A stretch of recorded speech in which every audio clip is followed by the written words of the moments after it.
vínculos políticos. Ayer lo que hicimos fue trabajar en la matriz del liberalismo, ¿no? Que concibe el orden político como el producto de una asociación contractual entre individuos racionales, libres e iguales. Bueno, trabajamos con el texto de Judith Shklar para pensar justamente una propuesta minimalista, podríamos decirle, a la hora de definir aquellas cuestiones que permiten crear vínculos, que permiten pensar formas de acercamiento entre individuos que forman parte de un mismo orden sociopolítico. Y esta forma minimalista, ¿qué es lo que supone? Bueno, que lo único que acerca, digamos, lo único que habilita un piso de consenso entre los individuos es el miedo a la crueldad, la crueldad y el miedo, digamos, al ejercicio de la crueldad, ¿no? O el miedo al miedo, como le dice Judith Shklar.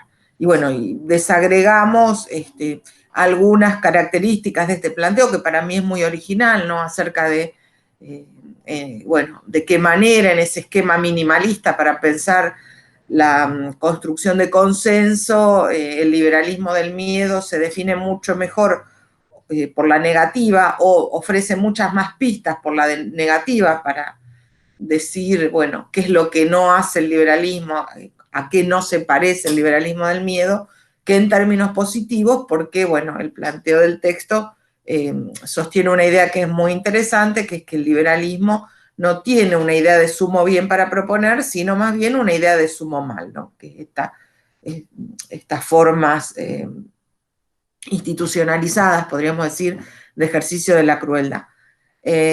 Y para, digamos, contraponer en una línea que gradualmente va mostrando ciertos desplazamientos, ¿no? Para contraponer este esquema del liberalismo del miedo que presupone el orden político como surgido del acuerdo, de una lógica contractual, tomamos el planteo de Habermas, ¿no? Y la propuesta de Habermas de pensar la deliberación como elemento, digamos, como el dispositivo, podríamos decir, generador de vínculos. En una concepción que, acoplándose a la idea moderna de que efectivamente la sociedad es un producto autoinstituido y que por lo tanto efectivamente uno puede pensar la construcción de un orden político en términos de la lógico de la dinámica autoinstituida de esa forma particular de asociación. Lo que me parecía interesante mostrar es que la propuesta de deliberación que hace Habermas no es simplemente procedimental, como aparece en otros enfoques sobre la democracia, pues, por ejemplo, él toma como referencia para polemizar a Bobbio. Digo, en el caso de Habermas, la deliberación no es simplemente un instrumento técnico, podríamos decir, un mecanismo que da cuenta de prácticas procedimentales formalmente reguladas, sino que considera que es, digamos, el elemento de conexión, podríamos decir, entre procedimientos formales y la posibilidad de hacer emerger a través del debate en el vínculo político esa razón dialógica intersubjetiva que da cuenta, como decíamos ayer, ¿no? De acuerdos, por lo menos en primera instancia, fiables, que serían el resultado de, bueno, unas formulaciones que tienen que ver con el logro de mayorías, ¿no? Fiables hasta nuevo aviso, dice él. En la medida en que suponemos que la deliberación no es solo un procedimiento, sino que es, podríamos decir, la proyección al plano de la política del carácter dialógico de la razón comunicativa, la deliberación es capaz de dar cuenta de, digamos, acuerdos sustantivos que expresan el arribo a una verdad consensuada, que no quiere decir que sea irreversible, pero que es fiable, como dice Habermas, hasta que, bueno, la situación muestre que no es así, hasta nuevo aviso, ¿no? Hasta que en un nuevo escenario se vuelvan a discutir las mismas cuestiones. Lo que hoy quería trabajar eran todo un espectro, digamos, de perspectivas que piensan la construcción de vínculos políticos a partir de la dinámica conflictual de la política, ¿no? Incluso, bueno, vamos a ver una de las referencias para plantear su propia posición que hace Rancière, que ya hemos estado viendo en la unidad 2, toma como referencia los planteos de Habermas para marcar sus limitaciones, ¿no es cierto? De hecho, la idea del litigio, si uno tuviera que decir, bueno, ¿qué es lo que diferencia el litigio de la liberación? ¿Sí? El litigio es un litigio agonístico, podríamos decir, que instala un común litigioso, es decir, que instala un elemento en torno al cual el único acuerdo que puede haber es que es necesario discutirlo. La figura, digamos, del litigio no tiene demasiado que ver con la perspectiva de la deliberación que nos propone Habermas, ¿no? En la cual la práctica deliberativa sería como la traducción en el plano institucional de ese costado intersubjetivo de la razón dialógica que permitiría, digamos, arribar a algo así como la verdad, digamos, sobre aquello que se está discutiendo, ¿no? El litigio, en cambio, lo que supone es que lo que se discute es la posibilidad misma de la interacción dialógica, en el sentido en que lo plantearía Habermas, ¿no? Lo que pone en blanco sobre negro el concepto de litigio de Rancière es la necesidad de pensar, digamos, es como ir un paso atrás en relación a aquello que se supone que el litigio discute, ¿no? No se trata de pensar qué es lo que se toma como objeto de la discusión, ni siquiera, bueno, qué posiciones hay en relación a ese objeto de la discusión, sino pensar, como dice acá, el modo en el cual cada una de las partes participan en el logos, ¿no? Lo que deja, digamos, a la vista, o lo que pretende dejar a la vista el concepto rancieriano de litigio es justamente el modo, digamos, en que las reglas policiales de partición del escenario, ¿no? En el cual se supone que tiene lugar la discusión, ya da cuenta digamos, de una especie de esquema preexistente que, digamos, que la transparencia del lenguaje, si es que podemos, digamos, si pudiéramos confiar en la transparencia del lenguaje, tampoco lograría, digamos, desactivar, ¿no es cierto? La cuestión no es si el lenguaje es transparente para permitirnos discutir o no, porque de hecho el propio Rancière toma la idea de juegos de lenguaje y plantea en función, digamos, de esta noción de juego de lenguaje, las posibilidades diríamos, de interlocución que esos juegos de lenguaje habilitan, pero la cuestión no es, digamos, cuánto se puede discutir a través del lenguaje, sino qué presuposición funda la idea de que hay un logos en el cual algunos participan, podríamos decir, como voces que tienen derecho a reclamar ser oídas, y otros quedan registrados, digamos, en el murmullo impersonal de los ruidos, ¿no?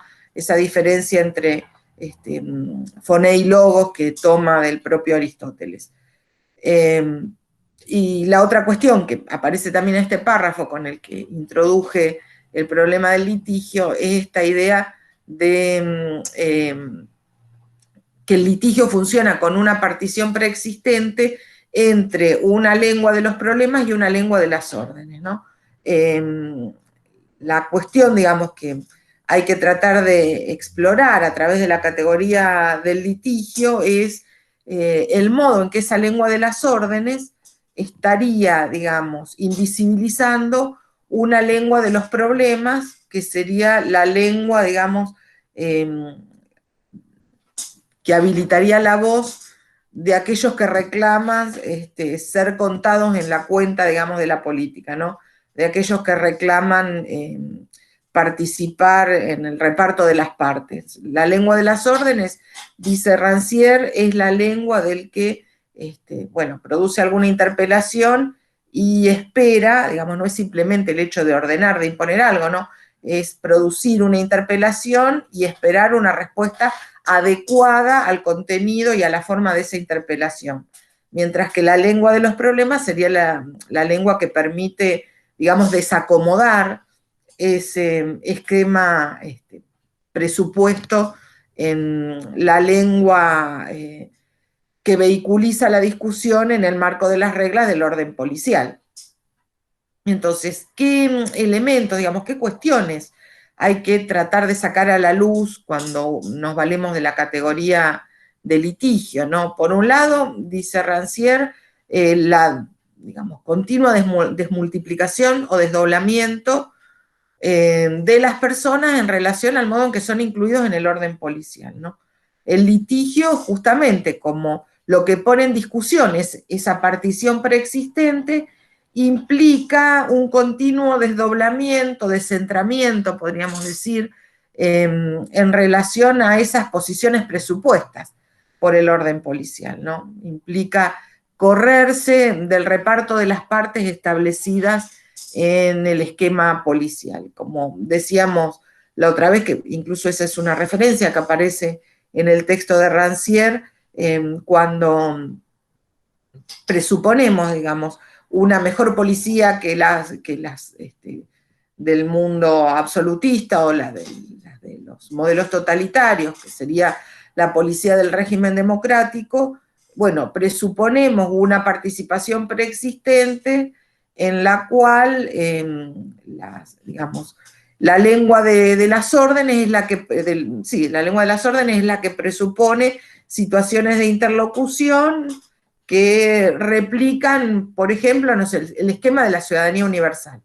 ¿Qué pasa cuando desde el feminismo se interpela ese esquema de la ciudadanía universal planteando que, digamos, ese universal es masculino? Lo que se produce es un efecto, podríamos decir, en la lógica del litigio, de desdoblamiento, digamos, de personas que pueden digamos, ingresar a la cuenta de las partes bajo la modalidad, digamos, de esas reglas del aparecer propias de la ciudadanía universal, pero que, digamos, descentradas con respecto a esa posición, cuando interpelan el orden policial, digamos, quedan como aquello, digamos, incontable que perturba la dinámica interna del orden policial, ¿no es cierto? Entonces el litigio es lo que nos permitiría ver justamente el modo en que se producen continuamente en el marco del orden policial esos efectos de desdoblamiento de personas que en alguna medida podríamos decir quieren definir otras situaciones de interlocución que desafíen la lengua de las órdenes, ¿no es cierto? Por otra parte, hay, dice, una profunda discrepancia que se hace visible a través del litigio, ¿no? Entre la palabra que cuenta y las formas de la cuenta, ¿no? El litigio justamente, con el ejemplo que presentaba recién, ¿no? Lo que marca es esa distancia que hay entre la palabra que cuenta, digamos, la palabra que cuenta podría ser en el orden policial de las democracias representativas, la palabra del ciudadano abstracto, digamos, del ciudadano como una categoría impersonal, supuestamente desgenerizada, pero en su misma condición, digamos, de desgenerización, diríamos, inscripta en un universal masculino, ¿no es cierto? Pero las formas de la cuenta, digamos, las formas en las que se pretende ingresar en la cuenta, desde, por ejemplo, el feminismo o las formas de sexodisidencia, efectivamente marcan una discrepancia, una distancia con, digamos, la cuenta del orden policial y las formas de la cuenta, digamos, que intentan desacomodar ese orden, ¿no? Y la otra cuestión que deja a la vista el litigio es lo que Rancière llamaría la disputa primordial por la inteligencia del lenguaje. Esto tiene que ver con una cuestión que Rancière en realidad ya trabaja desde El maestro ignorante, ¿no? Que es esta idea de la radical igualdad de las inteligencias. Y si sostenemos una radical igualdad de las inteligencias, en realidad deberíamos también aceptar la radical igualdad de la inteligencia del lenguaje, en el marco del cual, digamos, la lengua de las órdenes, podríamos decir, se desarticula o languidece, digamos, frente a la lengua de los problemas, ¿no? Para que haya situación, digamos, de interlocución válida en la política, dice Rancière, lo que hay que suponer es, bueno, la posibilidad, digamos, de igualdad en los dos extremos, digamos, de la cadena de producción de signos, ¿no? Tanto el que profiere signos articulados lingüísticamente, como el que se siente interpelado por esa cadena de signos, tienen que ser, digamos, ubicados en una relación de igualdad.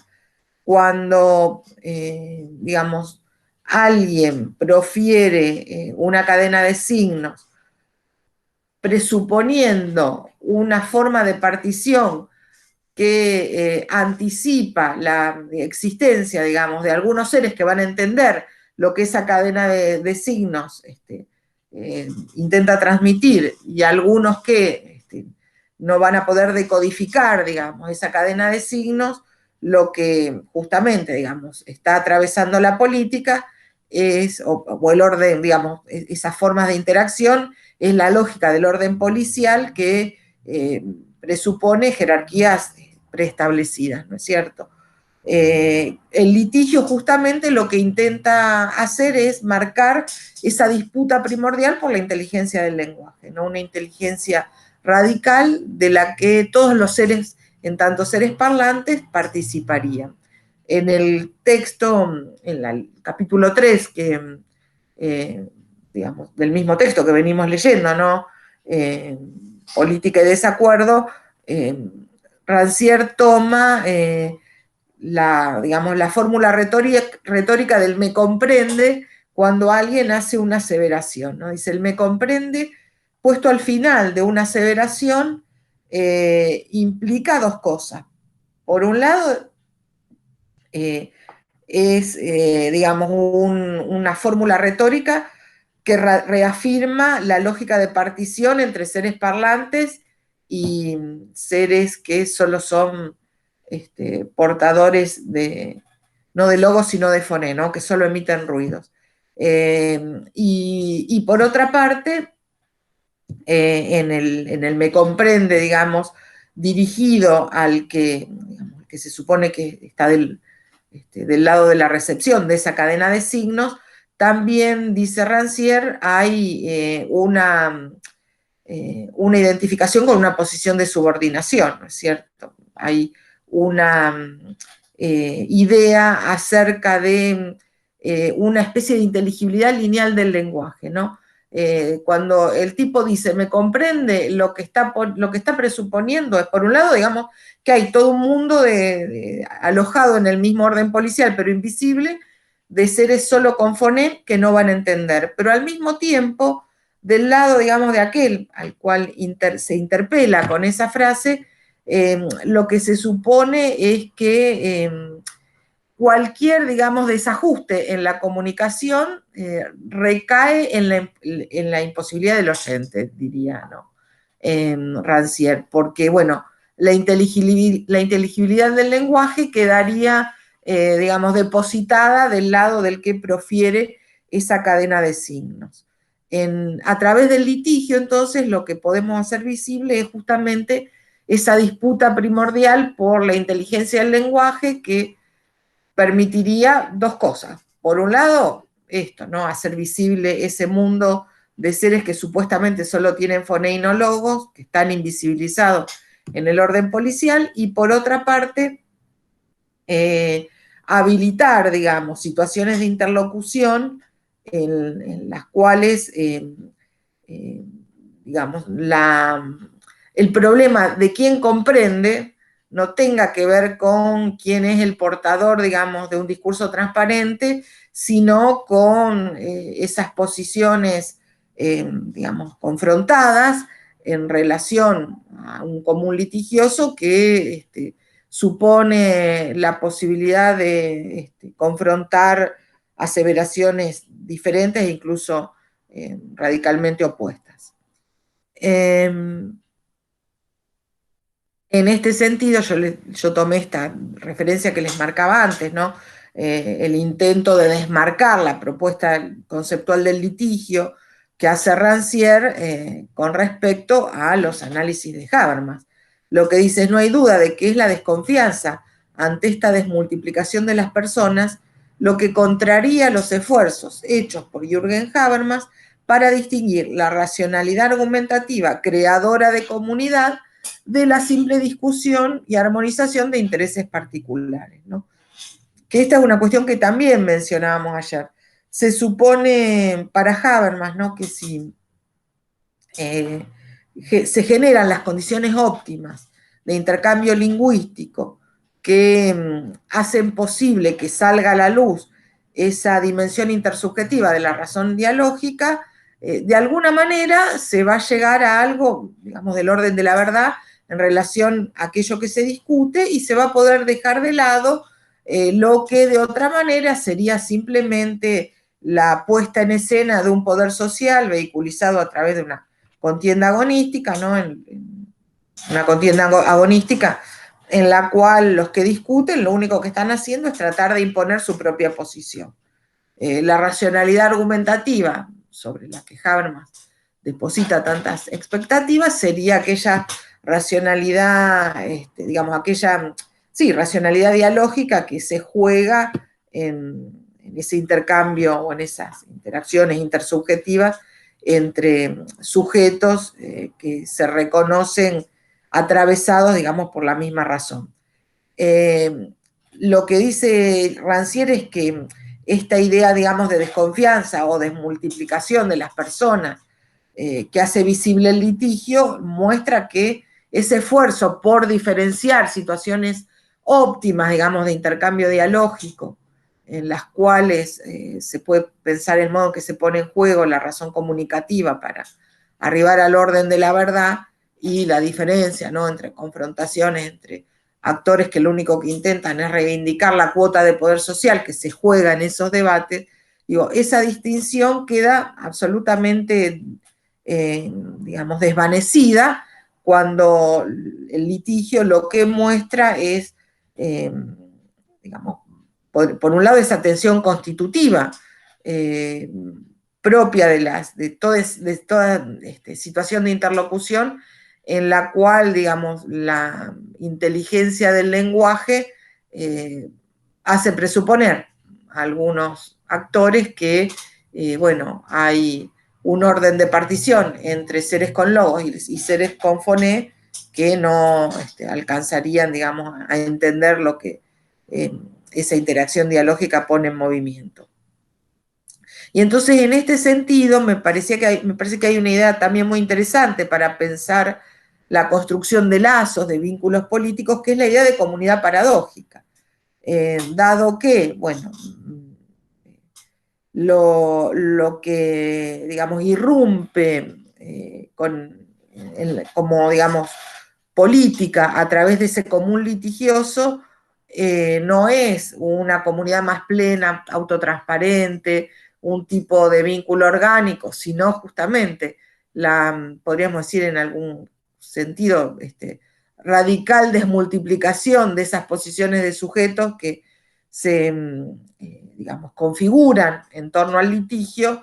La comunidad, digamos, en la que se puede pensar en clave de política, no en clave de policía, es una comunidad paradójica, digamos, una comunidad que tiene, está atravesada por muchas tensiones, que tiene incluso puntos ciegos irresolubles, ¿no es cierto? Es una comunidad que no resulta de las interacciones dialógicas entre sujetos preconstituidos, como dice Rancière, o en torno a objetos o fines de un lenguaje común que también estarían establecidos de antemano, sino que se perfila a través del litigio, por el trastocamiento, digamos, la desarticulación de las situaciones de interlocución habilitadas por las reglas del orden policial. Y en algún sentido, lo paradójico de esa comunidad es que se vislumbra por un movimiento, podríamos decir, negativo. Se vislumbra en aquellas situaciones en las que lo que está en juego no son esas interacciones dialógicas entre sujetos preconstituidos, digamos, sino al revés. Se perfila en aquellas situaciones en las que el litigio lo que intenta hacer es trastocar, desarticular, conmover los supuestos cimientos en los que se fundan las situaciones de interlocución regidas por la lógica del orden policial. Entonces, ¿qué es lo que estaría, digamos, en juego en esa disrupción política que habilita el litigio? Bueno, para empezar, esto que hemos ya planteado en la otra unidad, ¿no? La disputa primordial en torno a la cuenta de los que no cuentan, ¿no? Aquellos que no fueron contados, de aquella porción, digamos, de un mundo invisibilizado que implica la coexistencia, como dice Rancière, de dos mundos en uno, solo que a uno de esos mundos no se le reconoce el estatuto, digamos, de sujetos parlantes, ¿no? Entonces, lo que está en juego es, como dice la cita que tomé acá, ¿no? Saber si los sujetos que se hacen contar en la interlocución son o no son, si son o no son sujetos, ¿no? Porque finalmente la condición de seres que solo hacen ruido es una fórmula que en la lógica del orden policial es desubjetivante, diríamos, ¿no? Si hablan o si hacen ruido. Es saber si hay razón para ver que ellos designan si hay razón para ver el objeto que ellos designan como objeto visible del conflicto, ¿no? Esto también me parece interesante en relación a esta figura de la comunidad paradójica. La comunidad paradójica surge cuando al menos hay posibilidades de acordar acerca de un objeto de conflicto, ¿no? Hay posibilidad de consensuar un consenso mínimo, más que precario, ¿no? En torno al menos a la existencia de un objeto visible de conflicto. Y eso justamente implica reconocer aquel que designa, o en aquellos sectores que designan un determinado objeto de conflicto, la condición de seres parlantes, ¿no es cierto? Se les reconoce la condición de seres parlantes, tampoco se reconoce que lo que, digamos, proponen para la discusión sea un objeto válido, ¿no? Aunque sea objeto de conflicto. Lali, ahí hace una pregunta Florencia en el chat, Sí. ¿te la leo? Sí, dale. Dice, pienso el intercambio dialógico en los reclamos de la comunidad sorda argentina. ¿Se rompe la lógica si ellos tienen su propia cultura y lengua y en este intercambio necesariamente tienen que intervenir intérpretes? Dice, me refiero a esta condición de seres parlantes. Esa es una pregunta muy interesante que está muy bueno, digamos, pensar cómo la podríamos, digamos, abordar, ¿no? Descomponiendo sus elementos en esta clave rancieriana. Para empezar, podríamos decir que hasta hace unos años, seguramente en el esquema policial, digamos, de la ciudadanía universal, en el cual están sobreimpresos elementos jurídicos y elementos normalizadores, diría Foucault, ¿no es cierto? Porque ese ciudadano universal es un ciudadano que no solo se ajusta a las condiciones jurídicas que establece la ley, sino que se ajusta a los patrones normalizados que establece la dicotomía entre lo normal y lo patológico, ¿no?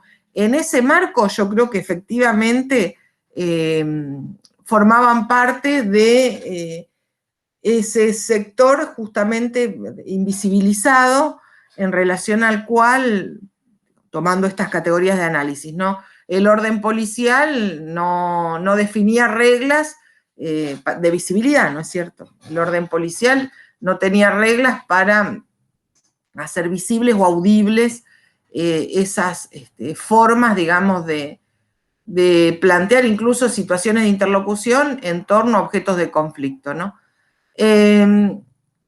Evidentemente, esto estoy, digo, pensando en voz alta a través de las categorías, ¿no?, que ofrece el planteo rancieriano. En este momento, yo creo que forma parte, digamos, de un proceso, vamos a tomar una categoría que aparece en el texto de Laclau, ¿no?, de un proceso de multiplicación de las identidades y de las subjetividades en el cual habría muchos grupos que están, digamos, reclamando entrar en la cuenta de los que no cuentan y están planteando, sin duda, otras reglas de visibilidad y otras reglas, digamos, de audibilidad, si es que existe la palabra, para definir un común litigioso o un objeto de conflicto, ¿no?, y que sea aceptado, digamos, como tal por el resto de la sociedad o de las comunidades o grupos identitarios, digamos, forjados a lo largo de este proceso de multiplicación que describe Laclau. También hay una cuestión que esto ya lo planteamos la otra vez, en relación a esta cuestión, que vieron que el planteo, digamos, de Rancière sobre la política siempre destaca la fugacidad, ¿no? La política es como un momento efímero, fugaz, que tiene la potencia de desarticular un cierto orden y tal vez generar un mejor orden policial, pero podríamos decir, todo, digamos, toda la fuerza política que logra desacomodar un cierto orden, una vez que cristaliza en un nuevo orden, ya deja de ser política para ser policía. Por eso siempre decimos, ¿no?, que en la perspectiva rancieriana, en la historia de Occidente ha habido muy pocos momentos de política y una infinita sucesión de regímenes policiales. ¿Por qué digo esto? Porque en ese sentido uno podría pensar, no sé, por ejemplo, que digamos, la regularización jurídica de la necesidad de que en la comunicación pública aparezca la transmisión a través del lenguaje de señas, ¿no?, cuando habla Alberto Fernández, o en las páginas de inicio, ¿no?, de las universidades. Bueno, uno podría preguntarse si, digamos, eso en la perspectiva de Rancière no sería una forma de cristalización de una nueva lógica del orden policial, digamos, si no sería, a ver, un logro, sin duda, de un grupo que no entraba en la cuenta previa, que logra ser incluido en la cuenta, pero que digamos, en el mismo éxito en relación a esa disputa, lo que hace es generar un orden policial menos malo, diríamos, que el anterior. Y la otra pregunta, entonces, que quedaría abierta en este esquema es ¿cuánto potencial tiene para seguir desarticulando el orden policial con reclamos que hagan visible otro objeto de conflicto? Esto lo tiro así, no sé, Florencia era la que preguntaba, Lina. Sí, sí, la líder. No sé si esto te deja conforme, o si querés, no sé si podés abrir el micrófono y participar, si se te ocurren otras cosas que se podrían pensar en torno a este planteo rancieriano.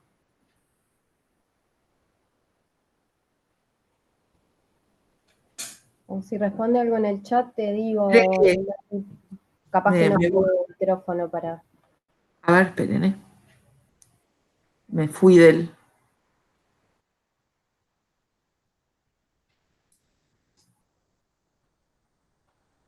La condición de seres parlantes, dice que se refiere. Bueno, efectivamente, a ver, esto también te digo, Florencia, lo estoy planteando en función digamos, jugar con las categorías, ¿no? Se me ocurre que efectivamente esa ha sido una disputa y que expande la noción de seres parlantes, porque seres parlantes no es simplemente seres que, digamos, que puedan disponer de los instrumentos del lenguaje oral. Seres parlantes tiene que ver con esa doble condición del logos, ¿no? Que es en griego quería decir discurso y razón a la vez. Entonces, a mí me parece que, por ejemplo, las luchas por darle visibilidad a una comunidad bueno, que reclama instalar un común litigioso diferente al de otros colectivos, o la posibilidad de incluso sistematizar un ámbito de autorreflexión sobre el lenguaje de señas en carreras universitarias, o esto que decíamos, ¿no? De que todas que el discurso público, no sé, sobre todo, bueno, el discurso político institucional, ¿no? Esté obligado a también ser vehiculizado a través del lenguaje de señas, justamente podría pensarse como el resultado, digamos, positivo, el éxito, ¿no? De un reclamo de ser considerados como seres parlantes en un sentido amplio, ¿no es cierto? Seres de logos, si querés, para decirlo de otra manera. En ese punto me parece que es un buen ejemplo, ¿no? Lo que, digamos, habría que ver con esta concepción de política, ¿no? Que pone tanto el acento en la fugacidad, en la potencia, digamos, y en la fugacidad, ¿no? Es un movimiento de una potencia enorme, pero que justamente se descarga en un tiempo corto, digamos, en un momento bastante fugaz, con esa fuerza que le permite desarticular el orden, pero que, digamos, desaparece toda vez que se generan rearticulaciones y sobre todo rearticulaciones institucionales, ¿no? Pero bueno, sí, uno podría decir que ahí ha habido una apuesta litigiosa por entrar en la cuenta de los que no cuentan, en este caso como seres parlantes, entendidos seres parlantes como seres de logos. Vuelvo si no hay otros comentarios o preguntas. Claro, María Florencia, no sé si tiene el micrófono habilitado, porque... No, pero, capaz que no, Sí, porque siempre nos comenta, así que capaz que no, claro, bueno, no le anda bien. Pero no había ninguna otra pregunta, Lali. listo. Vuelvo al PowerPoint. A ver. Entonces, la otra cuestión que me parecía muy interesante para mencionar es esta idea de que la distorsión fundamental en cualquier orden policial, y la posibilidad, digamos, de que esa distorsión estalle, digamos, como política en un momento fugaz, digamos, y desarticule el orden policial existente, justamente la existencia de un grupo, como dice Rancière, que es una cualidad que ¿Lali? son los pobres. Sí, Florencia te habla. dale, sí, vuelvo a la pantalla, espera. Ajá. No, a mí me había quedado, la pregunta que hice en realidad era porque era por la categoría de Javier. Ah, no, O sea, sí como es que me quedaba eso. restringida, no la veía en la noción amplia, me quedaba restringida. Entonces, con Claro, lo que vos me dijiste, que en un sentido más amplio, ya me quedó más claro, porque si no quedaba restringido a el que maneja el mismo idioma, sería el intercambio dialógico, se puede dar claro. entre personas que manejan la misma lengua en este caso. Entonces, por ahí me surgía la duda. Claro, no, seres parlantes es la traducción que él más frecuente, o bueno, que el traductor elige, pero no, es porque en francés también usa la categoría, ¿no? El tema es que cuando él aclara, digamos, cuestión de la posesión de logos y la mera, digamos, el mero proferimiento de sonidos o ruidos, aclara justamente que logos significa las dos cosas, ¿no? Razón y palabra. Y por lo tanto, uno podría decir que la comunidad sorda ha logrado, digamos, ingresar en la cuenta de los seres de logos. Claro. Amplio y no limitado a la posesión del la palabra oral, claro, exactamente. Sí, genial. Gracias. No, por favor, esperen que vuelvo ahí.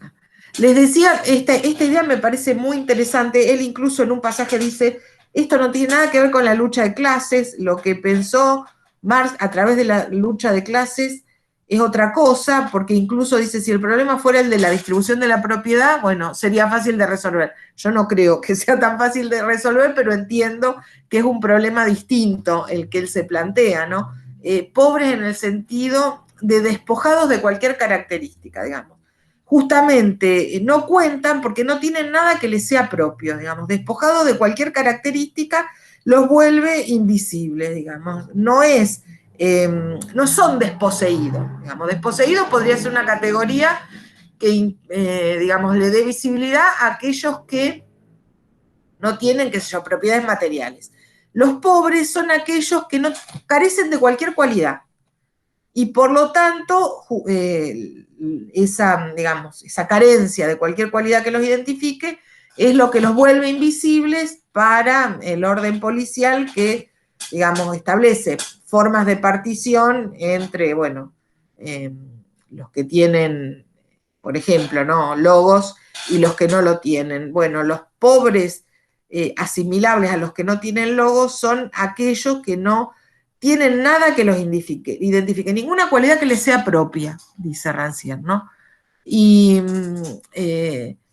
me parece que esta también es una idea interesante para pensar por qué entonces, podríamos decir, nunca desaparecería la posibilidad del litigio como aquella forma de hacer visible una distorsión constitutiva del orden policial, a partir del cual, digamos, se pueden producir las fracturas por las que irrumpe la política, porque, bueno, las sociedades siempre van a encontrar una forma de, bueno, por lo menos hasta ahora, ¿no?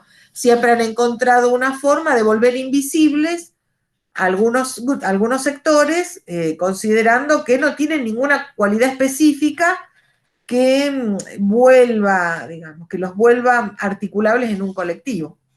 En un punto, uno podría decir que las primeras respuestas del liberalismo al feminismo están un poco atravesadas por esta idea, ¿no? Bueno, el liberalismo, digamos, el lenguaje de los derechos y la política de los derechos universales contenían cualquier tipo de reivindicación porque, bueno, se suponía que no había nada singular en un grupo específico de ciudadanos que tenían, digamos, condición, que lo que reivindicaban como condición diferencial era ser mujeres. En la perspectiva del liberalismo, esto no era, digamos, una cualidad que le fuera propia, digamos, que marcara un diferencial con respecto a la categoría de ciudadanos en términos abstractos y universales, ¿no es cierto? Y en ese sentido, uno podría plantear, ¿no?, que en distintos escenarios sociales se traman lógicas policiales que invisibilizan grupos respecto de los cuales no consideran que haya ninguna característica especial o esencial, específica, propia de ese grupo, que los vuelva, digamos, significativos a la hora de pensar en identidades colectivas, ¿no?, que pueblan el escenario político. Ahora, por ejemplo, en relación a las distintas formas de disidencia, hay colectivos que están trabajando lo que llaman neurodisidencia. Bueno, neurodisidencia, ¿qué sería? Sería la forma de nombrar otras formas de estructuración subjetiva que no quedarían incluidas en la fórmula, digamos, de la ciudadanía universal, que en todo caso lo único que hace es establecer una partición en función, digamos, de criterios jurídicos o de imputabilidad o de, digamos, conciencia, no sé, a la hora de poder asumir la titularidad de algunos derechos. Bueno, esa es una forma, podríamos pensar, ¿no?, de dotar de alguna cualidad propia significativa para la política a un grupo que, digamos, en el orden policial vigente quedaría invisibilizado, ¿no es cierto?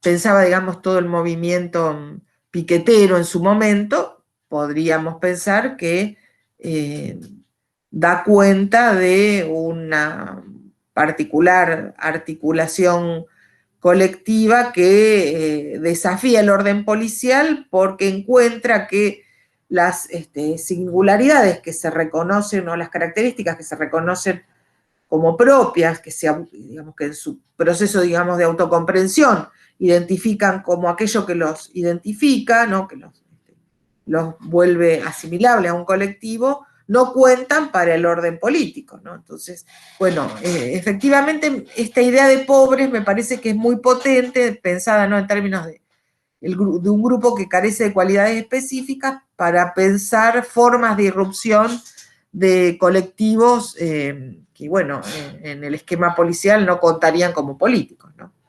Y bueno, Rancière dice, la guerra de los pobres y los ricos es así la guerra por la existencia misma de la política, digamos. Con esta concepción, ¿no?, de pobres tan particular, que no es la de, bueno, desposeído necesariamente en términos materiales. El litigio sobre la cuenta de los pobres como pueblo y del pueblo comunidad es el litigio por la existencia de la política por la cual hay política. Bueno,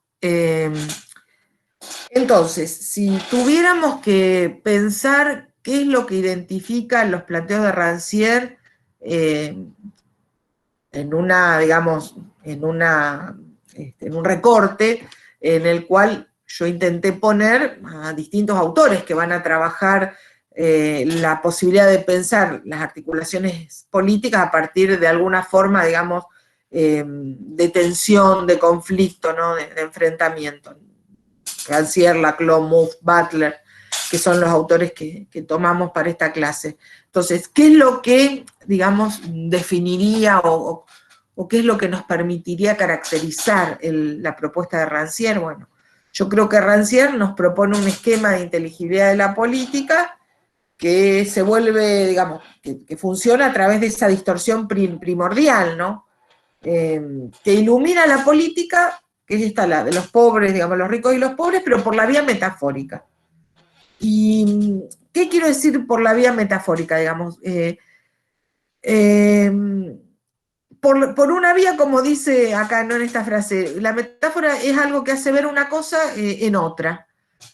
Bueno, por la vía metafórica, digamos, hace ver este conflicto estructurador de la política, que es el conflicto entre ricos y pobres, a través de cosas, digamos, que, bueno, no necesariamente aparecen con tanta visibilidad como esto que les decía antes, ¿no? Bueno, los pobres de los que habla Rancière, por vía metafórica, podrían iluminar la situación de sujetos colectivos que no cuentan para la política porque no se considera que, de acuerdo a las reglas del orden policial, tengan alguna característica específica que justifique, digamos, su participación en el reparto de las partes.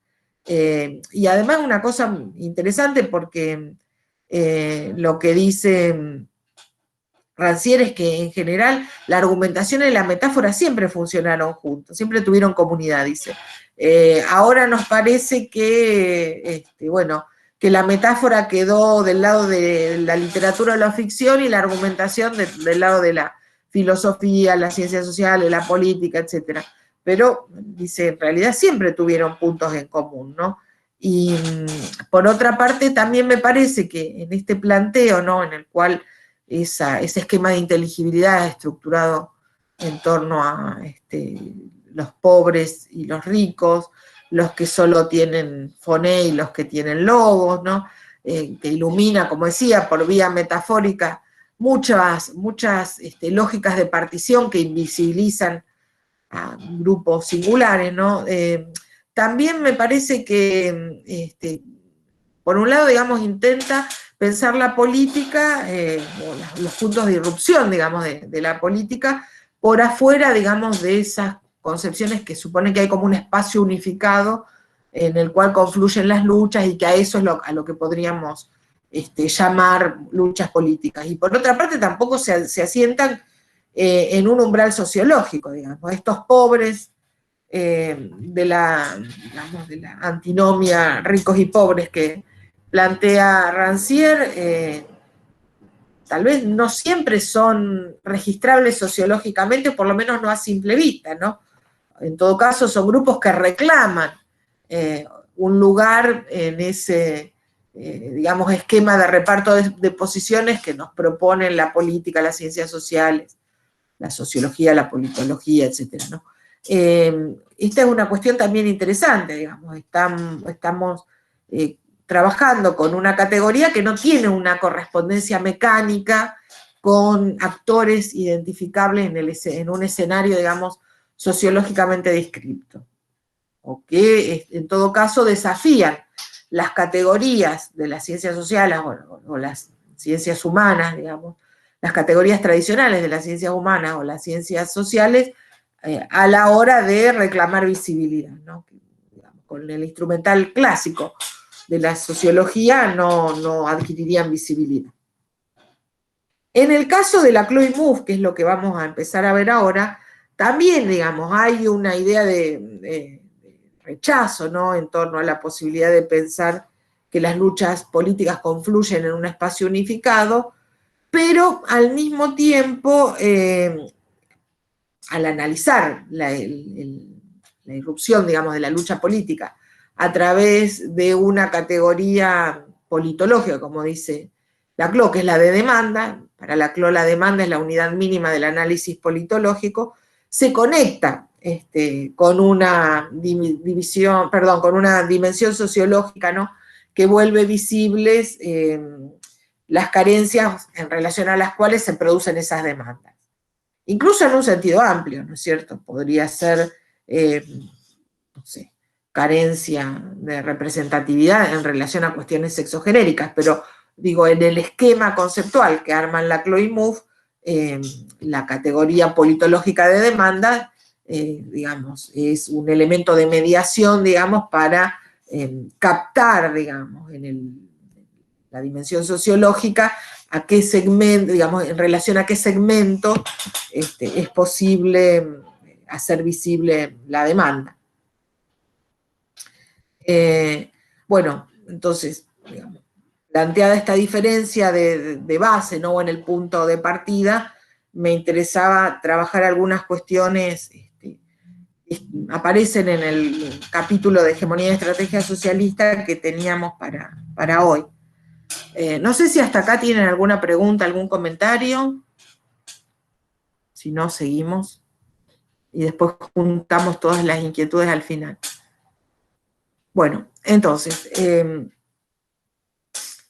la primera cuestión que me parecía muy interesante retomar, digamos, del texto. Este es un texto que ustedes saben se publica por primera vez en el 85, y yo por eso les di, además del capítulo, que es, bueno, donde está el grueso del análisis teórico que me interesa recuperar, les di las sucesivas introducciones, prólogos o prefacios que escribieron Laclau y Mouffe en ocasión de las reediciones, ¿no?, de este trabajo que, bueno, ya a esta altura tiene más de 30 años. Esta idea de luchas políticas, digamos, ¿qué es una lucha política? ¿Qué es lo que identifica a una lucha política? El hecho de apuntar a la transformación de algunas realidades sociales que constituyen al sujeto a partir de lógicas de subordinación.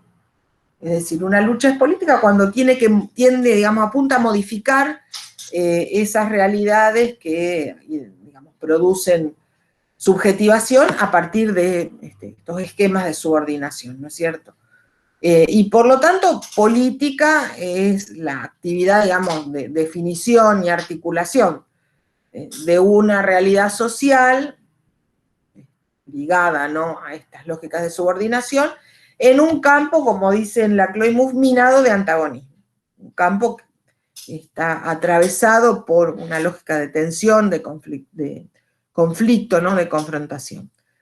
Entonces, dado que la política, digamos, es la actividad de definición y articulación de una realidad social, es la actividad, digamos, por la cual un segmento de aquello que identificamos como lo real se estructura en torno a estas luchas que tienden a desarmar, digamos, las lógicas de subordinación, lo político para estos autores es como la ontología de lo social, ¿no? Esto ya lo hemos visto con el texto de Marchand, cuando trabajamos la contraposición entre la política y lo político, pero bueno, me parecía que estaba bueno retomarlo a partir de este texto, porque por otra parte es muy claro, ¿no?, en la secuencia argumental. Y la otra categoría que es fundamental también para entender todo el desarrollo teórico, conceptual, que después va a aparecer en el libro, es digamos, el análisis de la dimensión discursiva, que es por qué la importancia de la dimensión discursiva para estos análisis políticos. Bueno, porque la dimensión discursiva es la que establece las posibilidades de identificar una situación, por ejemplo, de subordinación como opresión. Para empezar, es lo que permite identificar una relación como relación de subordinación. De ahí en más, también es lo que permite transformar algo que es una forma de subordinación aceptada en una relación intolerable, como sería la de la opresión, ¿no? Y a partir de esto también esa dimensión discursiva habilita formas de acción colectivas, ¿no?, encaminadas a desarticular, dar la lucha, confrontar, digamos, esas relaciones de opresión. ¿Cómo se constituye el antagonismo?, ¿no? Esta es otra cuestión importante en el desarrollo conceptual de Mouffe y Laclau. La primera cuestión, antes de pasar al antagonismo, es importante retomar la clasificación, digamos, de los tipos de relaciones que identifican Laclau y Mouffe, ¿no? Para los autores hay relaciones de subordinación, relaciones de opresión y relaciones de dominación. Relaciones de subordinación, dicen, son aquellas en las cuales un agente está sometido a las decisiones de otro. Subordinación, no sé, hay en una fábrica cuando los obreros que trabajan en la línea de producción siguen las indicaciones de un capataz. Esas son relaciones de subordinación. Hay relaciones de subordinación en el vínculo pedagógico, digamos, cuando el profesor les dice el 29 de julio me tienen que entregar el trabajo práctico. Bueno, y algunos se subordinan y otros piden prórroga, pero bueno. La cuestión es en qué momento esas relaciones de subordinación, que implican incluso una cierta jerarquía, digamos, pasan a ser concebidas como relaciones de opresión, ¿no es cierto? Porque, bueno, esas relaciones que implican que un agente está sometido a las decisiones de otro, muchas veces son aceptadas, son consideradas legítimas, ¿no es cierto? Pero bueno, hay algo en un momento dado que produce una especie de clic por el cual esas relaciones de subordinación se transforman en relaciones de opresión. ¿Y cuándo ocurre esto? Bueno, como decíamos antes, ¿no?, cuando las condiciones discursivas digamos, permiten convertir esas relaciones de opresión en sedes de antagonismo, ¿no? Las relaciones de opresión son formas de subordinación que se han vuelto sedes de antagonismo.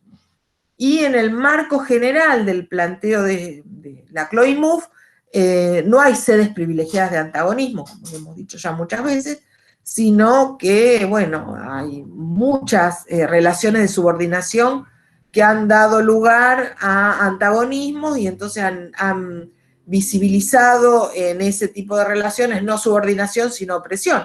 Los movimientos estudiantiles en la década de los 60, digamos, además han tenido una potencia, fines de los 60, 70, ¿no? Que han tenido una potencia enorme, han definido una serie de antagonismo tan, digamos, fértil a la hora de pensar formas de articulación política como podrían ser las relaciones de clase, ¿no? De antagonismos de clase, ¿no?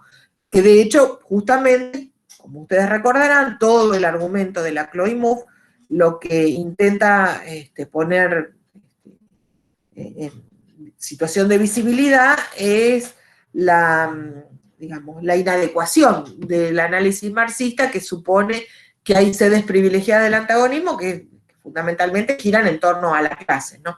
Al rol de la clase y particularmente de esa clase que es, digamos, tiene posibilidad de aspirar a la universalidad, que es el proletariado. Y después hay un tercer rango de relaciones que son las de dominación.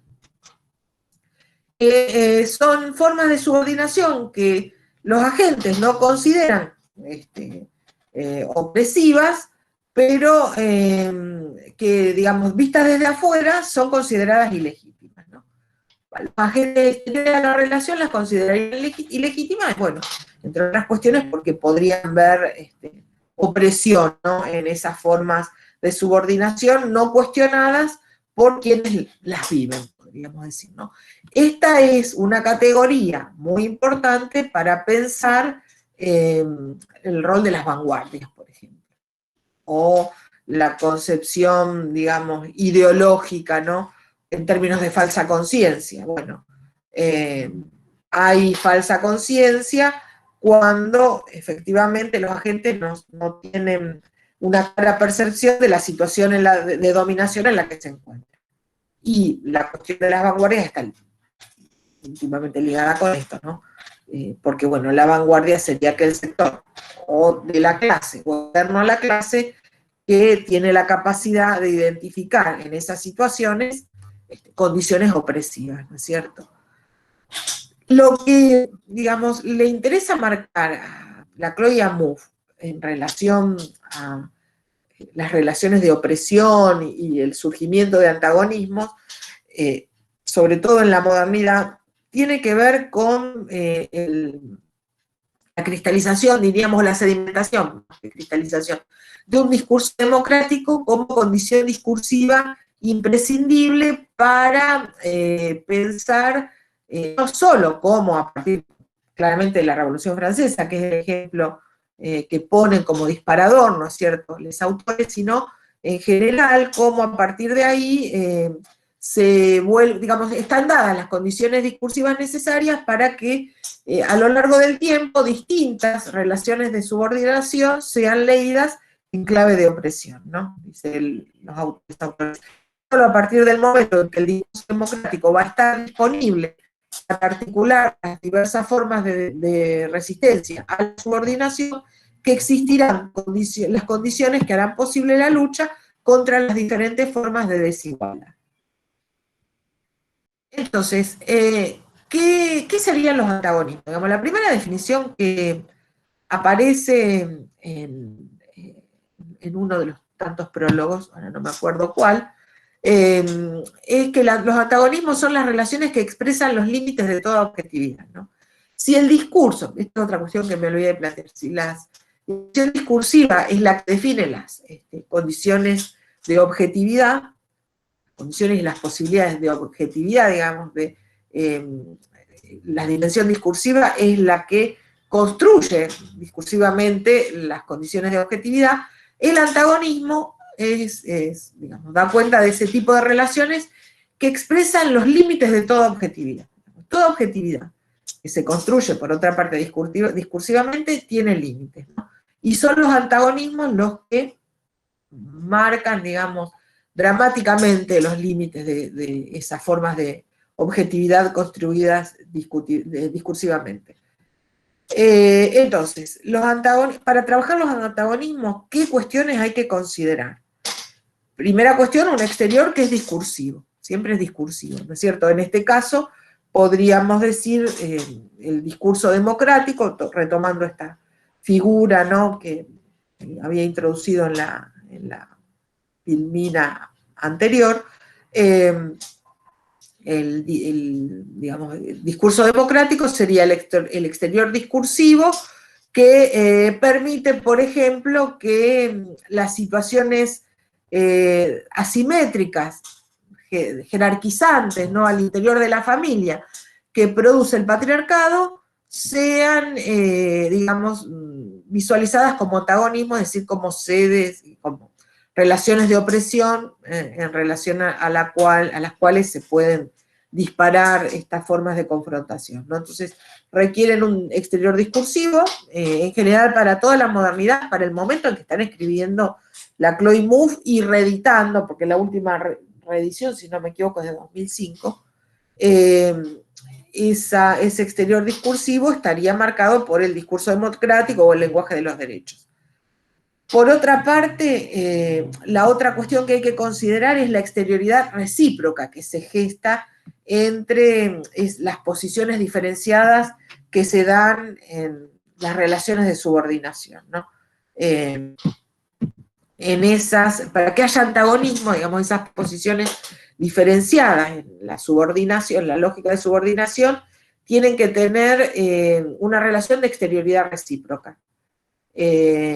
Por ejemplo, esto que decíamos, que yo tomaba al principio, que es un ejemplo que da el propio Laclau, ¿no? Hay relación de subordinación entre el capataz de una fábrica que distribuye tareas y los obreros que trabajan directamente en la línea de producción.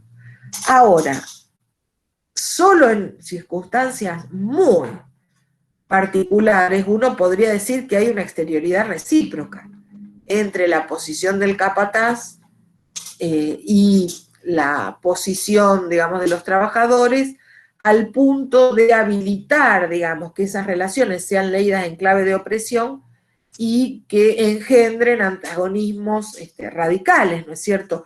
Por eso dice Laclau que, sobre todo en el marco del welfare state, digamos, las luchas no son por las relaciones de trabajo, sino por las relaciones en el trabajo.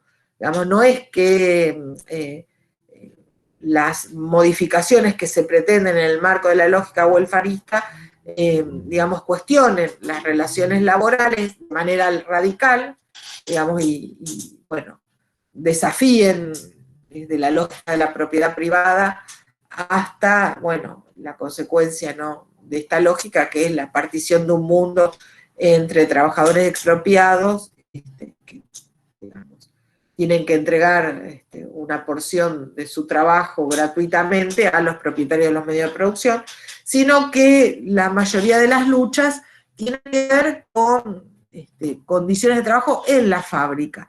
Bueno, eso no es un antagonismo radical que desarticule la lógica clasista de estructuración del mundo del trabajo, y podríamos decir que en todo caso, entonces, los cuestionamientos a, no sé, a un capataz riguroso a la hora de dar las órdenes no alcanzan para trastocar ese orden de relaciones porque, bueno, no hay una situación de exterioridad recíproca entre estas posiciones diferenciadas en la subordinación. Porque, bueno, finalmente el capataz termina siendo un trabajador también con alguna jerarquía más, ¿no es cierto? Entonces, bueno, cuando no hay condiciones de exterioridad recíproca en las posiciones de subordinación, no es posible, digamos, o muy difícilmente se habilitan formas de antagonismo radical que, bueno, pongan en evidencia, digamos, los límites de toda objetividad, ¿no? Y por otra parte, el otro elemento, digamos, que incide en la génesis de estos antagonismos radicales tiene que ver con la externalidad del poder. El poder siempre aparece como algo externo a, digamos, la estructuración, digamos, de ese campo tensional en el cual algunas posiciones de subordinación, a través de la resistencia, logran, digamos, coagular formas de antagonismo radical. Entonces, me parece también importante marcar que las condiciones que permiten, como dicen los autores, ¿no?, constituir nuevas formas de subjetividad radical sobre la base de construir discursivamente como imposición externa, como formas de opresión, por tanto, relaciones de subordinación que hasta ese momento habían sido aceptadas como incuestionadas, ¿no? Estas son las condiciones que permitirían pensar el surgimiento de los antagonismos en relación a estas formas de opresión que se vuelven inaceptables. Bueno, una cuestión que plantean los autores en los últimos 4 décadas, del siglo XX, ¿no?, es la proliferación de antagonismos. Hay un escenario en el que se manifiestan multiplicidad de antagonismos sin que efectivamente, digamos, haya sedes privilegiadas ni sujetos de antemano preconstituidos como, digamos, sostenedores, ¿no?, de esas posiciones antagónicas. Lo que dicen la Chloé-Mouffe es que esos antagonismos dan cuenta, por un lado, de la fragmentación de los sujetos unitarios de las luchas sociales, tal como se las concebía previamente, ¿no? La clase, por ejemplo, ¿no? La otra cuestión es que la pluralidad de lo social, de alguna manera, también condiciona, ¿no?, la irrupción de estos antagonismos, sobre todo porque define el carácter, como ellos le llaman, nunca definitivamente suturado de las identidades, ¿no? Nunca hay identidades tan rígidamente, digamos, cristalizadas que impidan, bueno, que realmente se multipliquen las sedes de antagonismo. La pluralidad de lo social vuelve a las identidades mucho más precarias, nunca definitivamente suturadas y por lo tanto pasibles, ¿no?, de desplazamientos, reacomodamientos, rearticulaciones. Por otra parte, la cuestión, digamos, discursiva también incide, ¿no?, en la multiplicación de los antagonismos, en la fragmentación de los sujetos, en la fragilidad de estas identidades, ¿no?, porque lo que detectan la Chloé-Mouffe es, digamos, una amplia dispersión discursiva, ¿no?, en el marco de la cual la, digamos, constitución de cualquier posición de sujeto es la condición de emergencia de los antagonismos, ¿no? Entonces, en el marco de esa dispersión discursiva hay muchas posibilidades de constitución de posiciones de sujeto para, digamos, habilitar la emergencia de antagonismos. Ambientalismo, sexodisidencia, feminismo, luchas estudiantiles, ¿no?, darían cuenta, ¿no?, de esa profunda dispersión discursiva en el marco de la cual es posible pensar justamente distintas configuraciones de sujetos que van a habilitar formas también diversas de antagonismo. Y por otra parte, los antagonismos, como dice la Chloé-Mouffe, tienen un carácter polisémico que vuelve imposible fijar el sentido último de las luchas, ¿no?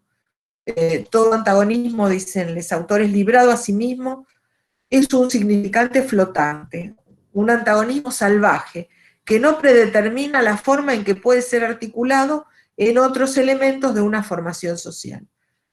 Esto, digamos, escrito a lo mejor en 2005-2010, en vez de en otros elementos de una formación social, habría tenido la frase en otros elementos de la cadena equivalencial, pero bueno, escrito en el 85, igualmente da cuenta, ¿no?, de esta línea de análisis laclosiana y también, bueno, reivindicada, ¿no?, por Chantal Mouffe en algunos de sus trabajos más recientes, acerca, ¿no?, de la indeterminación preconstituida, la indeterminación, digamos, de de los antagonismos, de manera tal que no hay posibilidad, digamos, de establecer de manera anticipada, ¿no?, de preconstituir una orientación para los antagonismos a la hora de pensar el modo en que se organizan las luchas, sino que es solo la inscripción en esa cadena equivalencial, diríamos hoy,